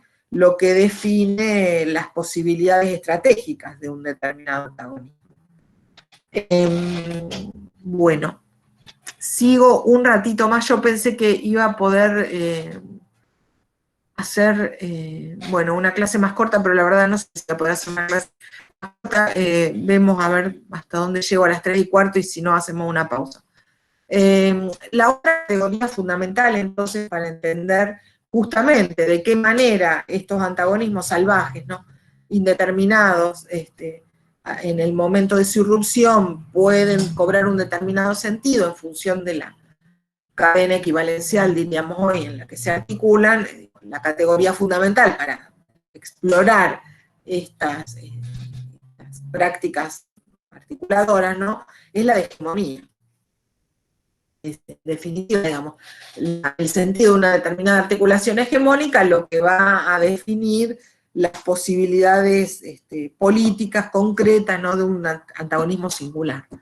¿Qué es la hegemonía? Una de las primeras definiciones que aparece en el texto, en uno de esos prólogos que les di para leer, es esta idea de que la hegemonía es refiere a una teoría de la decisión tomada en un terreno indecidible. Efectivamente, la hegemonía da cuenta de procesos, digamos, o prácticas en las cuales la decisión no puede referirse más que a sí misma. Digamos, no puede justificarse o autorizarse en algún elemento que la trascienda, porque la decisión se produce en el terreno de la contingencia, que es otra cuestión que después vamos a ver en el debate con Butler. Y por otra parte, ¿en qué consiste, digamos, esa decisión, o cómo surge esa decisión tomada en un terreno de lo indecidible? Bueno, surge a partir de las posibilidades que exhibe un elemento particular de asumir la representación de una totalidad con respecto a la cual, digamos, hay una relación de inconmensurabilidad, ¿no? La totalidad que asume es radicalmente inconmensurable con ese elemento particular, ¿no? Y siempre es como que hay un salto en el vacío en ese proceso de articulación hegemónica, ¿no? ¿Qué hace entonces la articulación hegemónica? Construye, dirían los autores, cadenas de equivalencias de naturaleza muy distintas. Tanto de naturaleza muy distinta, tanto a los eslabones de la cadena, como a la lógica, digamos, operativa, ¿no?, de esas cadenas, que por otra parte son siempre precarias, digamos, pueden cortarse, reorganizarse, fragmentarse o ampliarse, ¿no? Y por otra parte fija parcialmente el sentido de las luchas, ¿no? Es lo que les da su carácter, la articulación hegemónica, no el lugar, digamos, en el que se gesta, del que proviene la lucha, y es en este sentido lo que vuelve al antagonismo, lo que permite que el antagonismo deje de ser, como decía antes Laclau, un significante flotante, ¿no?, un contenido salvaje de significaciones, digamos, insondables, ¿no?, que, bueno, solo adquiere sentido en el marco de la orientación que les provee la articulación hegemónica a estos encadenamientos de conflictos, luchas, confrontaciones. Y en este sentido, como dicen los autores, la universalidad nunca está definitivamente adquirida, digamos, nunca está garantizada. Siempre es reversible, siempre puede mutar, dado que esa fijación parcial, esa fijación del sentido es siempre parcial, ¿no?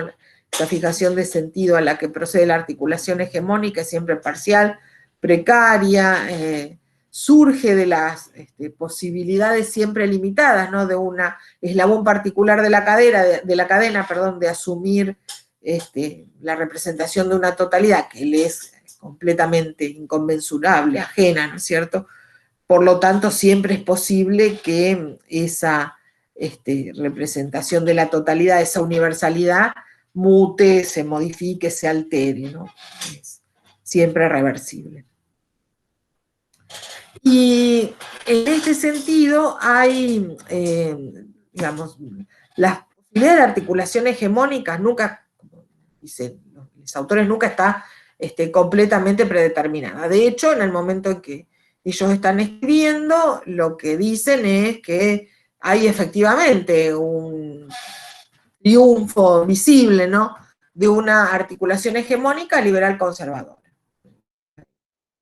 Parados, digamos, a fines del siglo XX y observando los procesos políticos que les son contemporáneos, lo que diagnostican Laclau y Mouffe es una articulación hegemónica liberal conservadora que se vuelve cada vez más dominante, ¿no es cierto?, que consiste, dice él, se construye a través de una nueva articulación, de un sistema de diferencias que unificaría múltiples posiciones de sujeto en torno a una definición individualista de sus derechos y a una concepción negativa de la libertad, ¿no? Concepción individualista de los derechos, que reivindican los derechos a título individual, ¿no?, en función de esa presuposición del pensamiento moderno que hace a cada humane y en su condición de tal, titular de algunos derechos, y una concepción negativa de la libertad, entendida en el sentido, ¿no?, en que lo plantea el clásico artículo de Berling, digamos, como ausencia de impedimento. La libertad de los modernos, ¿no?, según lo había planteado Constant, estaba dada por hacer todo aquello que la ley nos lo prohíbe, digamos, no nos prohíbe. La libertad, bueno, simplemente ausencia de impedimento y ningún tipo de compromiso con un valor colectivo, digamos, positivamente definido. Frente a esta articulación hegemónica liberal conservadora, ¿cuál es el sentido de las luchas que se debe, digamos, impulsar en las luchas contemporáneas? Bueno, es el de una articulación democrática radical, dice Laclau y Mouffe, ¿no? ¿Qué sería una articulación democrática radical? Es una forma de articulación que reconoce, para empezar, la imposibilidad de conducir las posiciones de sujeto a un principio único, unitario, ¿no? Digo, no hay tiene que ver con lo que ya hemos trabajado en relación a Laclau en el texto de Emancipación y Diferencia, ¿se acuerdan? Es la idea de pensar, bueno, cómo la muerte del sujeto con mayúscula habilita la irrupción de múltiples sujetos con minúsculas que dan cuenta de identidades fragmentarias, subjetividades contingentemente construidas, ¿no es cierto? Bueno, y dado que, como dicen en uno de los prólogos, este texto se ubica, digamos, en la secuela del postmarxismo, es decir, en la secuela que discute las formas más duras, ¿no?, que propone ciertas vertientes del marxismo para pensar la organización de lo social, las luchas políticas, la constitución de subjetividades. Claramente este reconocimiento de la imposibilidad de conducir las posiciones de sujeto a un principio único tiene que ver con el esquema marxista tradicional, ¿no?, de identificar las posiciones de sujetos en relación a digamos, las condiciones estructurales clasistas, ¿no?, en las que están, digamos, que operan como principio de distribución, podríamos decir. Por lo tanto, esta negativa o esta imposibilidad implicaría, una vez más, reafirmar la negativa a aceptar una sede privilegiada del antagonismo en la figura de la clase. Por otro lado, esa pluralidad de, digamos, identidades que, como decía antes, retomando el planteo de Emancipación y Diferencia, tiene que ver con la muerte del sujeto con mayúscula y la irrupción de múltiples subjetividades e identidades fragmentarias, ¿no? Encuentran dice Laclau y Mouffe, esa pluralidad de identidades encuentran en sí mismas sus condiciones de validez, no pueden, ni quieren, ni intentan apelar a, digamos, una dimensión que las trascienda para justificar sus condiciones de validez.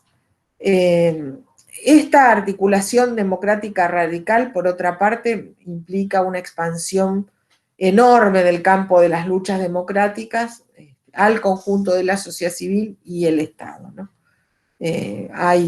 Dado que no hay una sede privilegiada del antagonismo, las luchas democráticas se multiplican en el conjunto de la sociedad civil, en todos los intersticios incluso de la sociedad civil, y digamos, en ese sentido, bajo la etiqueta de luchas democráticas, podemos inscribir una cantidad de reivindicaciones, como decíamos antes, ¿no? Ambientalismo, sexodisidencia, neurodisidencia ahora, ¿no? Feminismo, etc. Y por otra parte, la profundidad, digamos, y la variedad de articulaciones, que pueden ser articulaciones identitarias, ¿no? Siempre que entendamos por articulaciones identitarias una fórmula de sutura precaria, ¿no? Como decíamos antes, ¿no? Están de acuerdo con el desplazamiento de los puntos nodales, ¿no? Que son posibles articuladores de las cadenas equivalenciales. ¿Qué son puntos nodales? Puntos nodales es una categoría que toma Laclau de Althusser, ¿no? Que Althusser a su vez toma del psicoanálisis. Puntos nodales son aquellos puntos en los que se cruzan distintas cadenas significantes, ¿no? Y justamente, dado que en ellos se cruzan distintas cadenas significantes, son estructuradores de subjetividad, de identidad, etc. Lo que ocurre, digamos, en las sociedades contemporáneas es que, dada la expansión, digamos, proliferación de identidades, ¿no? Que solo se justifican en función de sus propias condiciones de emergencia, ¿no? Y la expansión de estas luchas democráticas, ¿no? Que pueblan todo el territorio de la sociedad civil y del Estado, esos puntos nodales no son fijos, se van desplazando continuamente, ¿no? Y por lo tanto, esas cadenas equivalenciales de demanda se estructuran en lugares muy diversos, digamos, de esa sumatoria de eslabones, y en realidad esto nos conecta un poco con trabajos posteriores de Laclau, ¿no? Pero esos puntos nodales que se van desplazando se ligan justamente a esos significantes flotantes, ¿no? Que pueden ir saturándose de significados en la medida en que en su desplazamiento van siendo capaces de recoger las demandas de otros eslabones de la cadena. Pero nunca son fijos, ¿no es cierto? Siempre hay, en la propia movilidad, ¿no? De la mecánica de articulación hegemónica, esos puntos nodales se van a ir desplazando y no necesariamente van a ser los mismos, ni van a cubrir el mismo campo semántico, digamos, que ocupaba en los sucesivos desplazamientos, ¿no? Que se ocupaban previamente. Y bueno, tomé una cita que me parece también muy, muy reveladora, ¿no? de este planteo, ¿no? De las potencialidades de esta articulación democrática radical. Dice: una lucha democrática puede autonomizar un cierto espacio dentro del cual se desenvuelve y produce efectos de equivalencia con otras luchas en un espacio político distinto. Es esta pluralidad de lo social a la que se liga el proyecto de una democracia radical, y su posibilidad emana directamente del carácter descentrado de los agentes sociales, de la pluralidad discursiva que los constituye como sujetos, a la vez que de los desplazamientos que tienen lugar en esa pluralidad, ¿no? Fíjense qué interesante. La pluralidad, digamos, el proyecto de la democracia radical está ligado a la pluralidad de lo social, y las posibilidades tienen que ver con el carácter descentrado de los agentes sociales. Descentrado porque, bueno, porque justamente no están atados a una dimensión única, una dimensión constitutiva que a partir de un único eje los constituya como tales, como agentes sociales, o como sujetos de una determinada acción política, ¿no? Lo que en un momento se configura como agente social en relación a conflictos económicos, en otro momento puede configurarse como agente social en relación a conflictos ligados a la sexodisidencia, por ejemplo, ¿no? Por otra parte, la pluralidad discursiva que los constituye como sujetos, que también es otro elemento que digamos, facilita o habilita la movilidad de esos agentes sociales. Hay una multiplicidad de discursos que se cruzan a la hora de definir distintas matrices subjetivas, podríamos decir, que por otra parte no son rígidas, no son fijas, ¿no? Porque, bueno, no tenemos un sujeto único, sujeto con mayúscula, ¿no? Que sintetiza en su conciencia, digamos, todas las formas de estar en el mundo, de participar en la construcción de las luchas políticas o de pensarse a sí mismo, ¿no?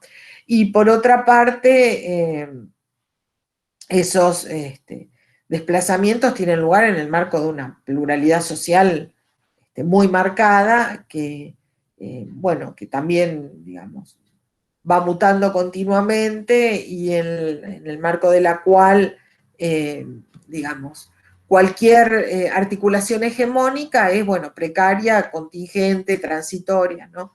Nunca es definitiva. Bueno, hasta acá el análisis de Laclau y Mouffe en hegemonía y estrategia socialista. No sé si están muy cansados, si prefieren que hagamos una pausa, me quedarían unas 5 filminas, diríamos, densas, pero bueno, no sé, les pregunto a ustedes si prefieren que sigamos de un tirón el final, o quieren que hagamos un corte, nos tomemos 10 minutos, no sé. Escucho ofertas. Ahí Ciro dice que prefiere que sigas. Vamos a esperar a ver de última si alguien más comenta. Sí.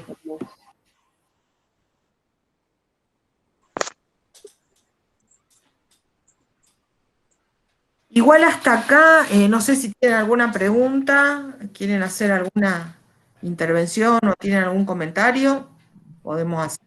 Graciela dice también que sigas. Sí, ahí veo. No, les decía, si para, digamos, descomprimir un poco, sin que hagamos una pausa, ¿alguno prefiere hacer un comentario, una intervención, plantear algo? Está abierta el micrófono para que intervengan. Sí, ahí Flor tiene abierto el micrófono, no sé si capaz quería hacer alguna pregunta o algo. Ahí Marcela también dice que sigas, así que de última seguimos. Bueno. Si tienen preguntas, capaz que más al final, si no, así terminamos de grabar y... Dale, hacemos eso. Bueno, entonces vuelvo al Power. Bien. El intercambio entre Laclau y Butler a mí es una compilación de textos cortos que me parece, la verdad, sumamente productivas. Me resulta muy iluminador de la forma, digamos, en que a partir de un debate en torno a las cuestiones ligadas a la igualdad, a la diferencia, a la identidad, incluso cada uno de ellos repasa su propia trayectoria conceptual, digamos, ¿no? Porque incluso la Butler que interviene en este debate a fines de, creo que es 2009, la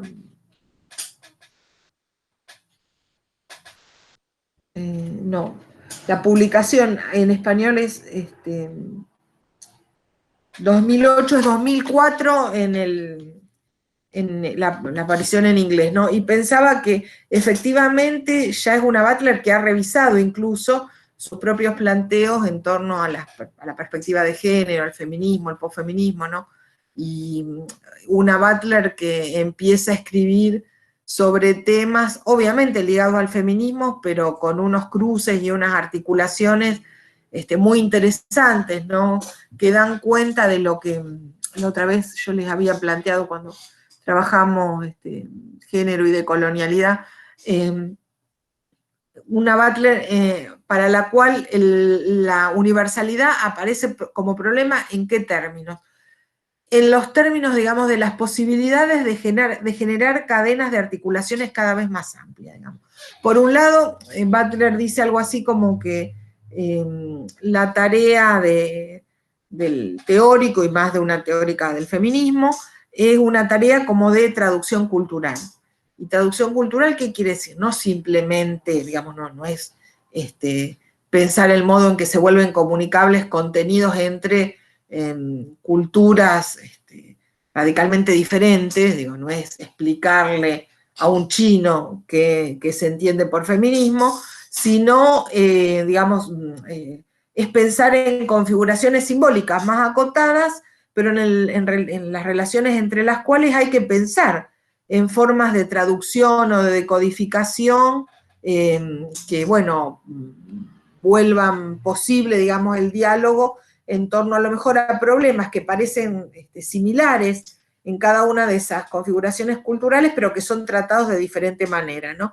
Y en este sentido, ella lo que plantea en la reedición del Género en Disputa es su preocupación, digamos, por volver al género un elemento, digamos, de articulación, o un elemento que pueda ser sumado a una cadena de articulaciones con proyecciones universales en este sentido, ¿no? Universales en su posibilidad de ir sumando cada vez más eslabones que permitan poner a la problemática de género en diálogo con otros problemas u otras preocupaciones que atraviesan a otras configuraciones culturales micro, ¿no? No estamos hablando de grandes culturas, sino configuraciones culturales entendidas tal vez como microcosmos, si ustedes quieren, pero que justamente se estructuran en función de problemas particulares que a veces requieren de una tarea de traducción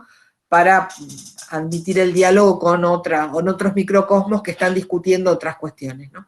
Y bueno, me parece que es como un momento clave en la obra de Butler porque cada vez más, a partir de 2005, 2006, ¿no? Las vidas precarias, pongamos, se observa con claridad que la problemática de género está articulada a un conjunto de preocupaciones más amplias que podríamos ligar a esa inquietud, digamos, por trazar cadenas cada vez más universales a partir de esta tarea de traducción cultural. La compilación esta de cartas tiene que ver con una propuesta que hizo, ustedes habrán visto, ¿no? El editor de una revista, que es Reinaldo Ladaga, ¿no? Para la revista Diacritics, y arranca, digamos, con, bueno, la pregunta o lo que somete a la discusión que organiza el intercambio, Reinaldo Ladaga, al que no conozco más que a través de esta compilación de fragmentos, ¿no?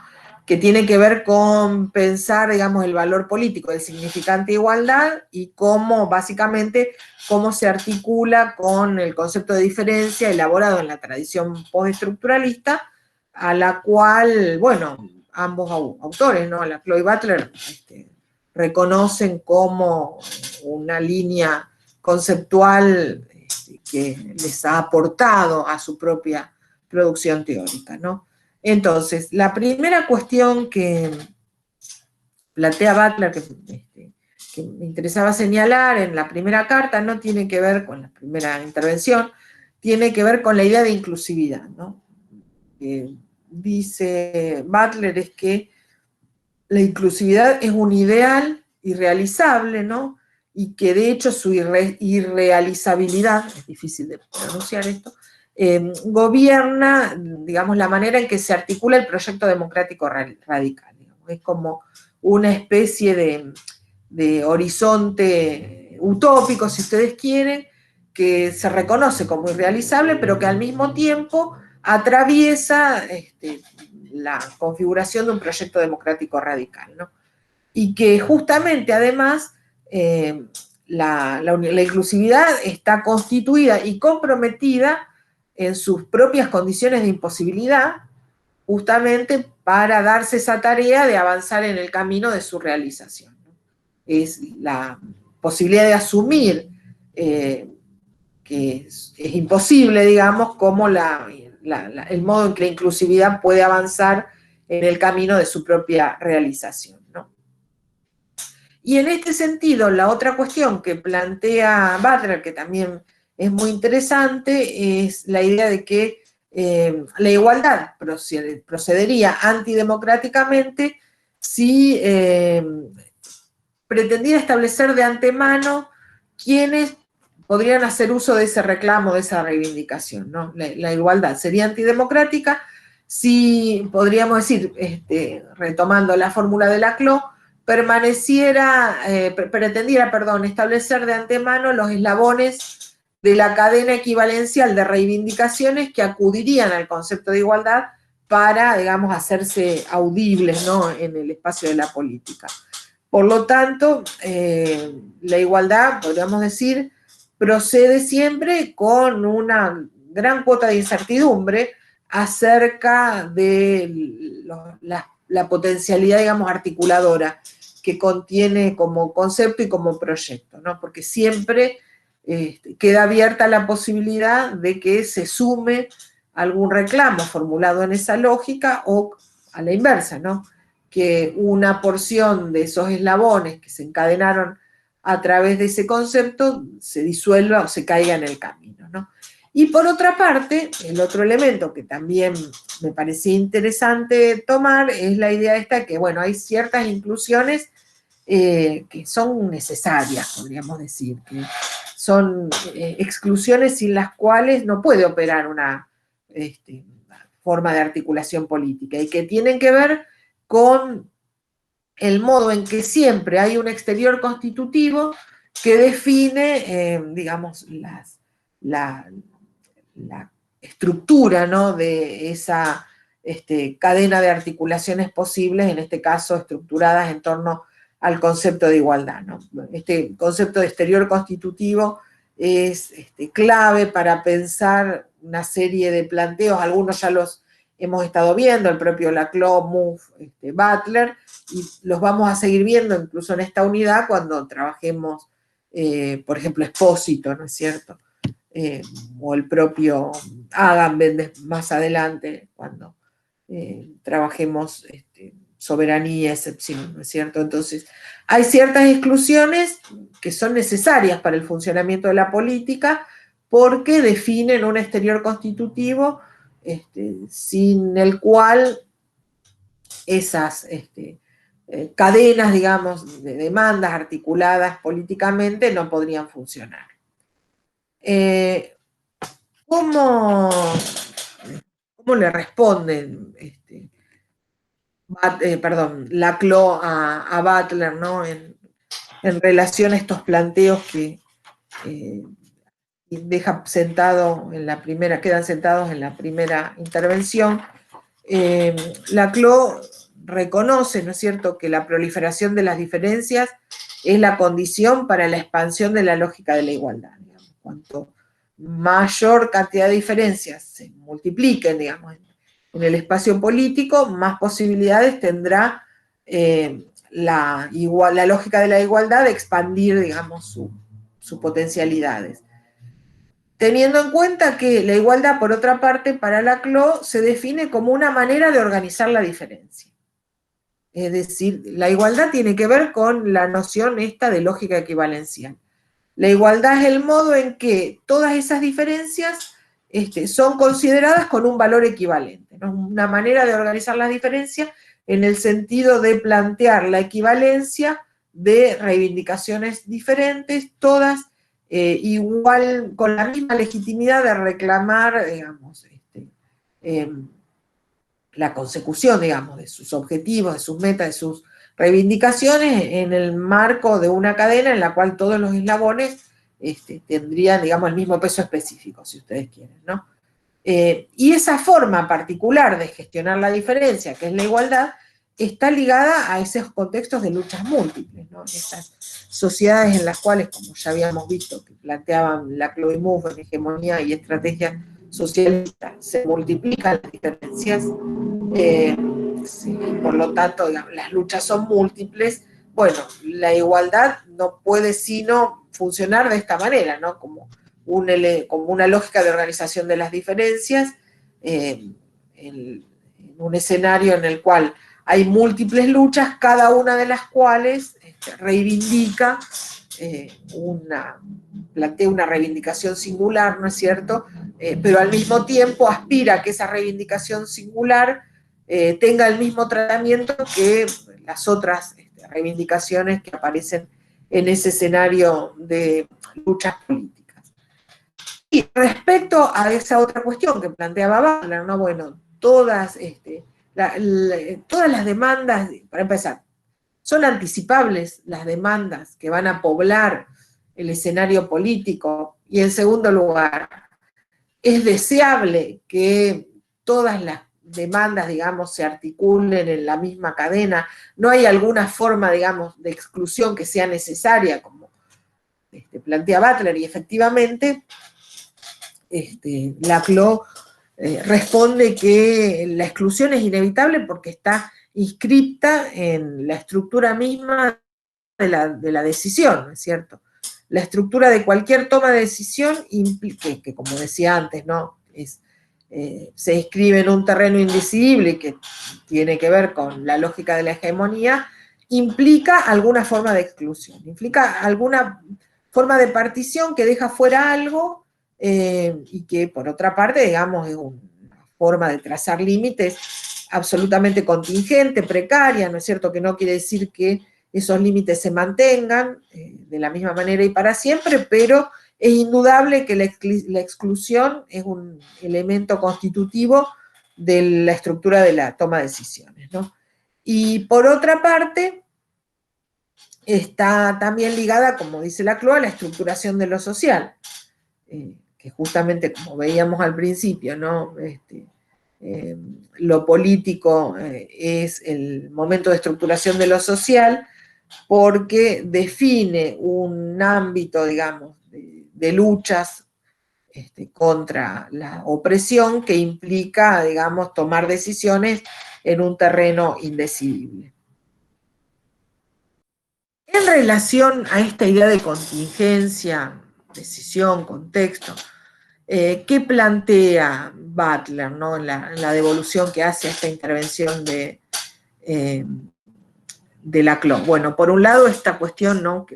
que toma el planteo sobre la exclusión como un elemento ineliminable en el terreno de lo indecidible, bueno, justamente lo que analiza Butler es la idea de que la indecibilidad tiene que ver con la propia contingencia, digamos. La exclusión en el marco de un terreno de lo indecidible remite a la cuestión, al problema de la contingencia, digamos. No hay necesariedad, digamos, en ningún proceso, ni de trazar límites, ni de tomar decisiones, ¿no? Por otra parte, toma un planteo de Derrida en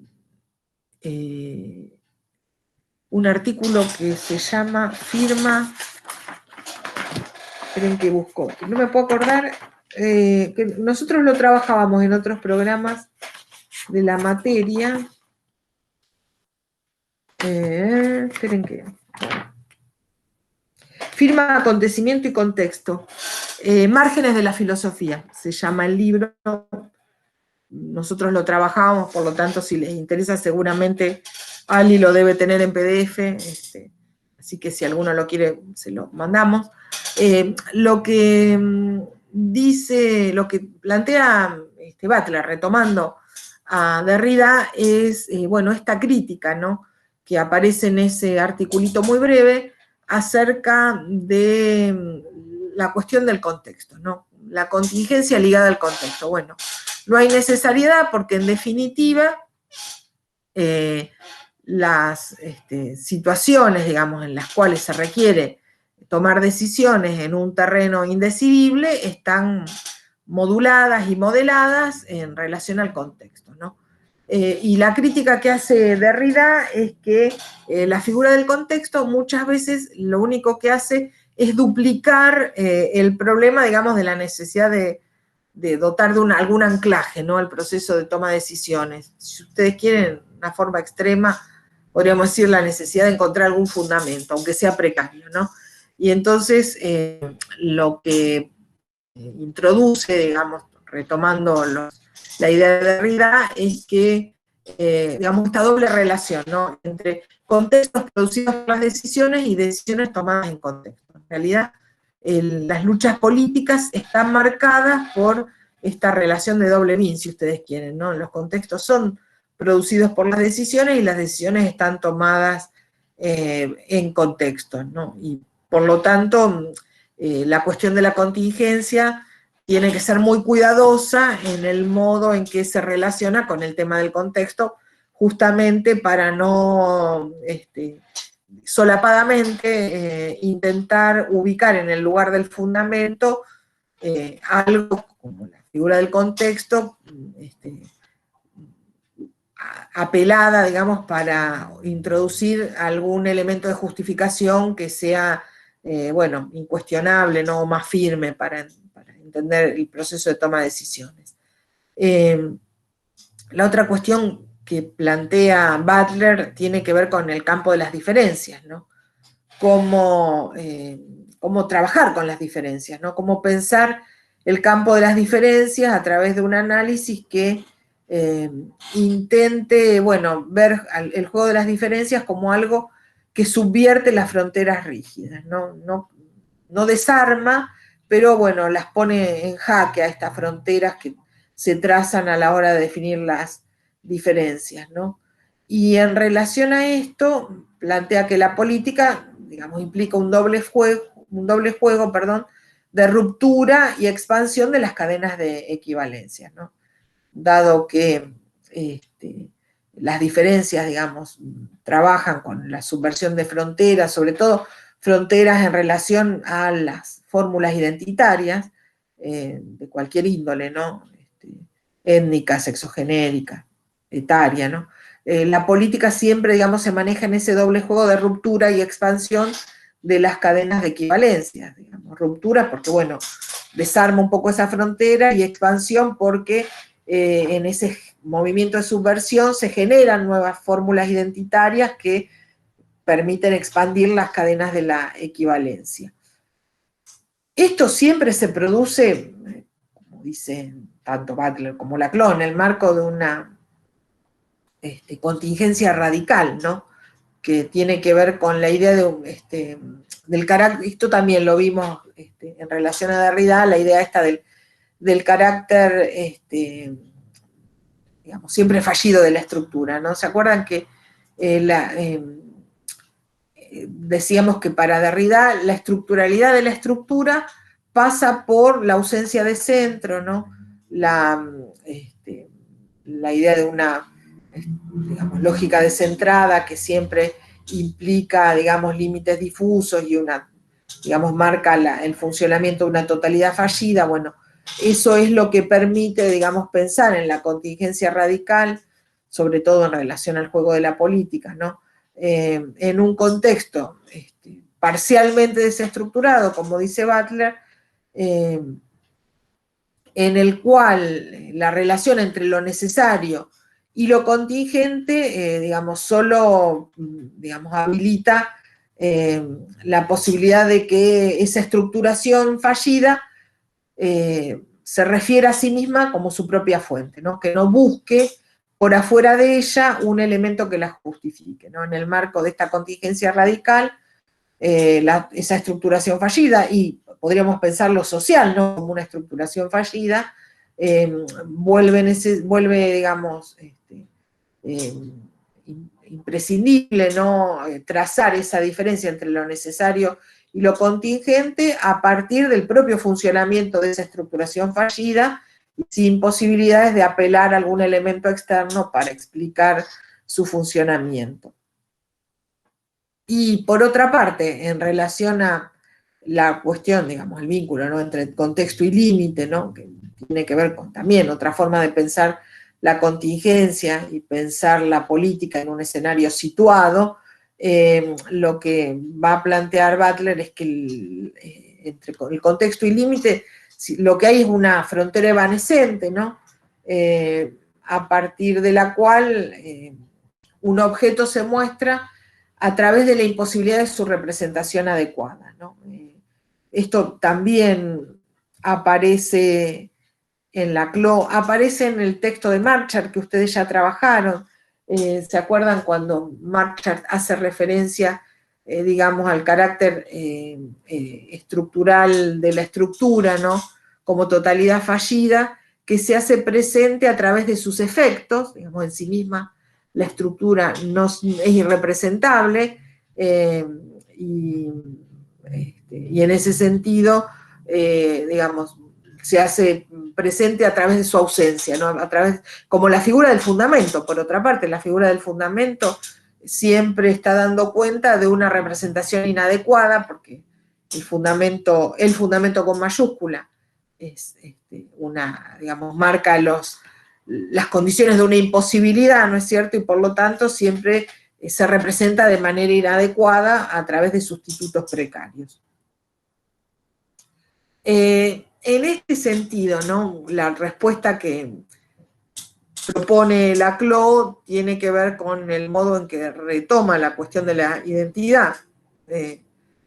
Lo que, digamos, el concepto de identidad con el que van a trabajar tanto Butler como Laclau implica una apertura estructural que, según Laclau, permite, por un lado, honrar el rol, digamos, de la identidad en la política contemporánea. Digamos, la política contemporánea, incluso hay referencias a la cuestión de las luchas por el reconocimiento y las luchas por la redistribución, que nosotros trabajamos también, ¿se acuerdan?, con el texto de Fraser. Pero bueno, decía, hay efectivamente, digamos, el concepto de identidad abordado a partir de una apertura estructural, digamos, estas totalidades fallidas, ¿no?, permite pensar efectivamente el rol que tienen las identidades en la política contemporánea, identidades precarias, suturadas de manera contingente, inestable, ¿no es cierto? Y al mismo tiempo, justamente por esto, por esta definición que proponen de identidad, permiten, dice, desestabilizar cualquier reclamo ontológico de la identidad, ¿no? La identidad no es el modo en que se manifiesta una condición esencial de un ser individual o colectivo, sino que es simplemente una configuración precaria, transitoria, sometida a una mutuación continua, ¿no? Y en este sentido, retoman ambos, ¿no?, una idea que en realidad desarrolla en primer lugar Derrida, y después Butler en un texto que nosotros vamos a leer más adelante, que es Cuerpos que importan, que es la idea de iterabilidad, ¿no? Que alude justamente, explica la imposibilidad de un reclamo ontológico por parte de la identidad, porque toda formación de sujeto es fallida, digamos, es precaria, ¿no? Y por lo tanto tiene que recurrir a la repetición. La iterabilidad tiene que ver con la idea de repetición, de reiterar, ¿no es cierto? Dada esa falla, digamos, originaria en los procesos de formación de cualquier sujeto, es necesaria la repetición, la iterabilidad, para justamente reafirmar la posición de sujeto, ¿no? Y entonces, la tarea democrática en este sentido estaría ligada a evitar la universalización. ¿En qué sentido? Universalización, para diferenciarlo de lo que les comentaba que plantea Butler, ¿no?, en la reedición a El género en disputa, a la universalización como sustancialización, ¿no? Evitar la universalización entendida como la posibilidad de autorizar algún reclamo ontológico por parte de alguna identidad, ya sea esta de clase o étnica o nacional, ¿no es cierto? La tarea democrática debe tratar, digamos, de desarmar esos intentos de apelar a la universalización para justificar digamos, constitución y los procesos de constitución identitarias, ¿no? Marcar continuamente que, bueno, la idea siempre es precaria, contingente, ¿no? Dada la falla, digamos,